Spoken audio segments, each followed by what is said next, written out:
Assalamualaikum warahmatullahi wabarakatuh. Nah, sahabat Tilang Malam, kali ini saya akan membacakan sebuah cerita misteri ya yang bersumber dari Facebook. Nah, nanti seperti biasa saya akan tulis linknya ya. Baik, tidak harus menunggu lama lagi. Ceritanya dimulai dari sini. Misteri sosok perempuan mirip ibu yang mengenakan mukena di kamar. Konon makhluk halus suka menampakkan diri dengan wujud sosok yang kita kenal. Seperti pengalaman misteri Andri, ada sosok mirip ibunya yang mengenakan mukena di kamar. Malam pukul 02 waktu Indonesia Barat, 2 pagi ya. Andri baru saja pulang ke rumah. Sehabis lepas mengerjakan tugas kuliah yang sudah mendekati deadline-nya.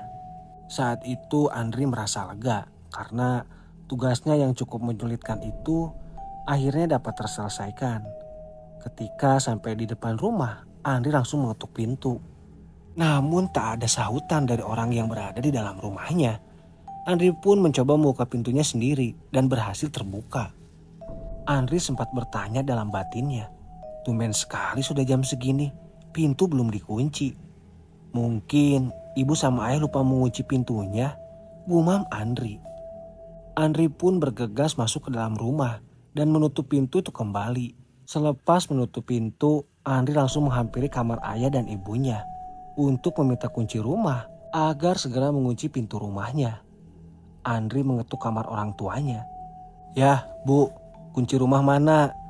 Sini biar Andri saja yang mengunci pintunya," kata Andri. Namun lagi-lagi tak ada sahutan dari dalam kamar orang tuanya itu. Kemana ayah dan ibu ya? Pikir Andri. Mungkin saja mereka berdua sedang pergi berbelanja untuk makan pagi nanti. Tanpa pikir panjang, Andri langsung membuka pintu kamar orang tuanya. Dan di dekat tempat tidur, terlihat ibunda yang sedang menggunakan mukena. Menandakan bahwa ia baru selesai mengerjakan ibadah malam hari. Andri pun berjalan mendekati ke arah ibundanya dan berkata, "Bu, kok Andri panggil kagak dijawab sih?" Andri melihat ke arah tempat tidur. "Ayah kemana, Bu?" Belum sempat dijawab oleh sang ibu, tiba-tiba suara pintu terbuka terdengar. Andri yang mendengar itu langsung bergegas keluar kamar. Namun, belum sempat Andri keluar, ayah dan seorang wanita muncul di depan pintu kamar. Andri yang melihat pemandangan itu langsung kaget dan memasang wajah yang sangat bingung. "Kamu kenapa, Andri? Kok kayak orang bingung gitu?" tanya ayah Andri yang heran melihat reaksi anaknya setelah melihat kedua orang tuanya yang baru pulang sehabis belanja sayuran di pasar. "Itu ibu ya?" tanya Andri sambil menunjuk ke arah wanita yang bersama ayahnya. "Lah, iya ini ibu kamu. Memang siapa? Kamu kenapa sih, Andri? Masa sama ibu sendiri lupa?" ketus jawab ayahnya. "Bukan ya, Andri hanya bingung. Jika ibu sedang bersama ayah, lalu siapa orang itu ya?" kata Andri sambil menunjuk ke arah di mana perempuan tadi yang menggunakan mukena itu. Mereka bertiga melihat ke arah wanita itu. Wanita yang sedari tadi duduk di situ, melihat ke arah mereka yang juga sambil menyeringai. "Siapa kamu?" tanya ayah Andri. Tak sempat menjawab, perempuan itu hanya tertawa, lalu terbang menuju keluar, melewati jendela yang sudah terbuka sejak tadi. Melihat kejadian itu, Andri pun langsung jatuh pingsan. Wah, ini cerita horor pendek ya, tapi menyeramkan juga ya sahabat Tilang Malam. Nah, sahabat Tilang Malam, ini durasinya nggak sampai 10 menit ternyata. Wah, ini kayaknya harus ditambah ya cerita kedua atau tambah lagi cerita ketiga. Oke, barusan berarti cerita pertama. Kita lanjut di cerita kedua ya sahabat Tilang Malam. Tidak harus tunggu lama lagi, ceritanya dimulai dari sini. Ini adalah cerita yang terjadi beberapa tahun yang lalu bertemu kuntilanak. Zaman dahulu saat masih mengikuti pelajaran mengaji di suatu tempat yang terpencil dan jauh dari rumah. Sehingga untuk menuju ke sana paling benar ya jalan kaki. Kami, saya dan teman-teman bisa berjalan kaki ramai-ramai baik berangkat maupun pulang. Singkat cerita, di suatu malam hujan gerimis rintik-rintik. Jalan yang kami lalui pastinya akan licin. Mau hujan sedikit atau lebat, efeknya pasti ke jalanan yang akan dilalui. Karena malam semakin larut dan kami takut tambah malam jika harus menunggu hujan. Maka kami memaksakan untuk pulang ke rumah meski hujan masih turun. Saat itu kira-kira jam 9 malaman. Sebenarnya kami sudah dilarang nanti aja pas reda pulangnya. Sudah diwanti-wanti pula kalau hujan rintik ini malam-malam suka ada kuntilanak. Ya namanya bocah koplak semua. Sudah dikasih tahu tetap aja dijalani. Lagi pula kami merasa ramai-ramai. Apa toh yang harus ditakuti? Kami pulang melewati jalan di mana kanan kirinya adalah sawah. Namanya pematang sawah, ya jalan segede-gedenya paling juga muat buat 2 orang maksimal. Itu pun pasti dah sempit banget. Kami pun jalan beriringan berlima sambil mengobrol dan ketawa ketiwi seperti biasanya. Hingga sampai suatu tempat.